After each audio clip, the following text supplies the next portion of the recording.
안녕하세요. 환자의 입장에서 최신 의료 지식을 윤리적으로 설명하는 삼신의사입니다. 산부인과 개원 후에 남성과 여성 모두가 가족을 만드는 꿈을 이룰 수 있도록 15년째 도와드리고 있습니다. 난임이라고 하면 여성 쪽에만 국한되어 있다고 이야기하는 경우가 많은데요. 오늘은 남성 원인과 생활치료 그리고 그 사례에 대해서 안내해 드리겠습니다. 결혼이 늦어지면서 결혼을 하고 서로 정신없이 살다 보면 정자 상태가 어떤지 좋아지는지 알 수가 없습니다. 그래서 오늘은 남편분들의 정자 상태가 어떻게 평가를 하고 어떻게 좋아질 수 있는지 좀 속 시원히 알아보겠습니다. 통계에 의하면 남성 난임이 40% 정도로 차지하는 정도로 그 비중이 높습니다. 과학의 발달로 난임이 되고 있는 부부에게 많은 치료 옵션을 제공하게 되기 때문에 남성 난임이 좀 생각보다는 파트가 줄어드는 경향이 있는데요. 실제로 남성학을 찾아보다 보면 체질량 지수, 그 다음에 의료 기록, 삶의 방식에 대해서 분석을 하고 그에 맞게 설명을 드린 다음에 정액 검사를 하고 진행을 합니다. 그 결과를 확인하면 왜 임신이 잘 되는지 안 되는지, 또 정말 남편분의 원인이 있는지 이런 걸 설명드릴 수가 있습니다.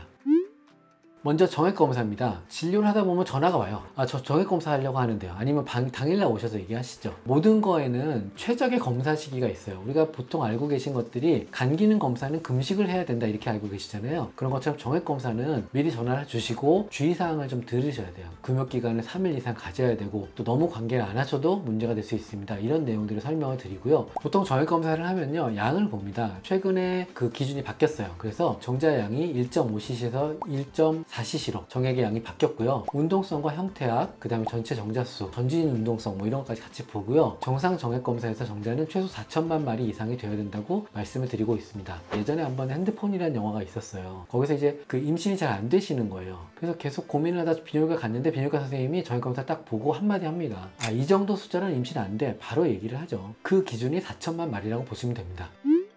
정액검사를 합니다. 그러면 이제 남편분들은 똑같이 얘기를 한마디 합니다. 도대체 좋아지려면 어떻게 해야 되나요? 내가 뭔가 고쳐야 될 게 있나요? 이런 얘기를 많이 하세요.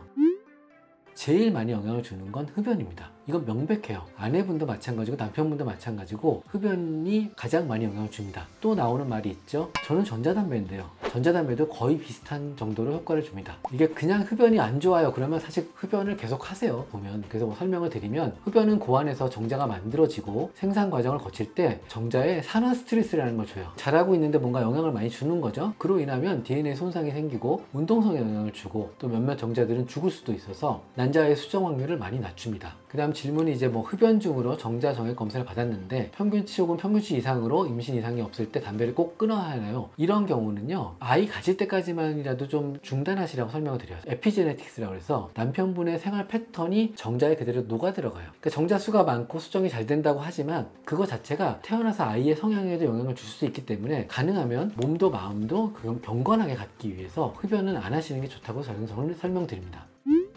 자, 두 번째는 술이에요. 술이 좋다고 말하기도 하고 나쁘다고 말하기도 하지만 술은 다양한 방법으로 영향을 주는데요. 체내 여성 호르몬의 수치를 증가시켜서 정자 생산과 성기능에 영향을 주기도 합니다. 알코올 섭취를 일주일에 한두 번 정도로 제한하는 걸 설명드리고요. 그 다음에 이제 3위는 기분 전환 약물인데요. 스테로이드가 정자 생산에 영향을 미쳤다는 결과가 있듯이 카페인이나 그런 영향을 주는 약물을 드시면 그거 자체가 고안에 테스토스테론 생산이 중지되고 정자 생산에 영향을 줍니다. 몸을 만들기 위해 스테로이드 복용 시 정상 상태에 정자로 돌아오려면 중지가 얼마 정도 걸리나요? 보통 어떤 치료를 하다가 중단을 하잖아요. 그게 제일 잘 회복될 때까지 3개월을 봅니다. 완벽하게 회복되는 건 한 6개월 정도 돼요. 그래서 보통은 그렇게 설명드리는데 우리가 먹는 약물이나 일반적인 간단한 습관들은 보통 한 달 정도 또 아니면 한 3개월 이내는 대부분 다 돌아옵니다. 아까 설명드렸듯이 정자가 78일 계산하면 거의 2달 반 정도 되죠. 그런 개념으로 보신다면 제가 볼 때는 스테로이드 조절하는 거는 한두 달 정도 지나서 임신을 시도하시면 조금 더 도움이 될 거라고 봅니다. 그 다음에 4위는 체중 증가입니다. 즉 살이 많이 찌게 되면요, 복부 비만이 생기고 그 복부 비만의 경우에는 호르몬적으로 활동을 하여 체내의 테스토스테론을 에스트로겐으로 바꿈으로 인하여 정자 생산에 영향을 주고 허벅지와 치골 부위의 비만의 정도는 환기를 못하게 돼서 음량을 더 따뜻하게 해서 정자 생산에 영향을 주기도 합니다. 하루 종일 운전을 하는 분들의 경우에는 고환 온도가 항상 올라가 있거든요. 그런 분들을 검사하면 가끔 무정자증이 나오기도 합니다.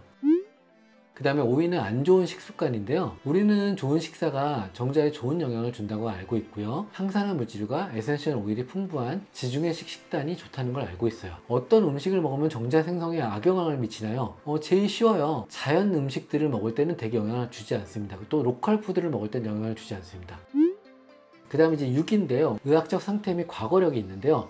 가족의 난임이 있다거나 아주 어렸을 때 고환을 다친 적이 있다거나 잠복 고환이라고 해서 고환이 안 내려온 분들이 계십니다. 그리고 염증이나 클라미디아, 임질 등의 성병을 자주 앓았거나 이런 경우에 고환 자체에 영향을 받기 때문에 그걸로 인해서 남성 난임이 생기기도 합니다. 어떤 분들은 그래요. 그러면 내가 뭐 어떤 약을 먹거나 이런 것 자체가 고환을 많이 파괴하나요? 항암 치료 같은 치료가 아니라면 대개는 고환에도 생식세포이기 때문에 보호하는 기전이 있어요. 그렇기 때문에 그것만 관리를 잘 하시면 특별히 문제되지 않습니다.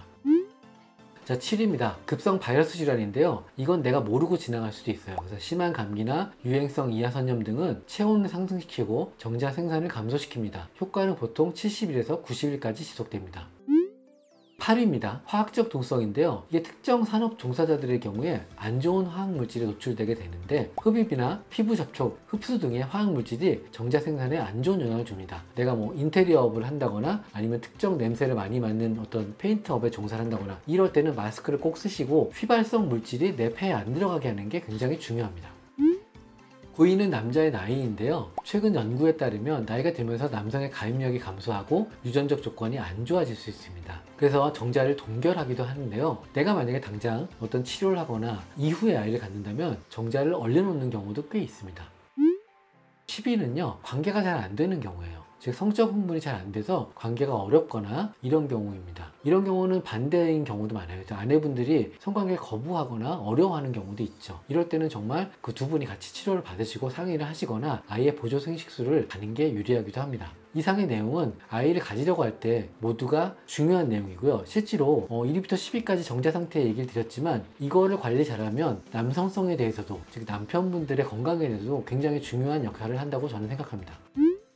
정자 상태에 영향을 주는 미신처럼 생각하는 이야기들을 한번 풀어보겠습니다. 우선 자전거 복장처럼 꽉 끼는 옷, 자전거를 오래 타면 정자수가 감소합니다. 당연하겠죠. 어떤 생산되는 장기를 누가 이렇게 손으로 꽉 누르고 있어요. 그러면 당연히 손에 피가 안 통하듯이 영향을 줍니다. 그렇기 때문에 꽉 끼는 옷은 피하는 게 좋습니다. 뜨거운 욕조 피하기. 아까 말씀드렸지만 고환이 밖에 나와 있는 이유는 낮은 온도에서 정자가 잘 생성되는데 열이 올라가면 안 되겠죠. 그래서 뜨거운 욕조는 피하는 게 좋고요. 휴대폰이나 노트북도 이렇게 올려놓고 하면 열이 올라가기 때문에 삼가하시라고 설명드리고 커피를 많이 마시는 경우 그런 경우에도 정자에 영향을 주는데 가끔 예를 들어 이제 오늘이 관계날이에요. 그런 경우에는 커피를 마시는 게 정자 활동성을 좀 높일 수 있다 이런 말도 있긴 합니다. 근데 운동 중에 사타구니 통증이 있는 경우 이게 이제 고환도 가끔 이렇게 꼬이는 경우도 있고요. 염증이 있는 경우도 있어요. 상황에 따라서는 입원이 필요한 경우도 있으니 사타구니 통증이 있을 경우에는 진료를 보시고요. 정자는 1시간 내에 사망한다. 이거는 어떤 분들이 많이 물어보시냐면요. 원치 않는 임신을 시도하시는 분들일 때 관계를 우연찮게 하게 되는데 임신이 걱정되시는 분들일 때 많이 물어보시는데요. 정자는 가만히 두면 상황에 따라서는 7일까지도 생존하기도 해요. 그렇기 때문에 1시간 내에 사망하는 경우는 별로 없습니다.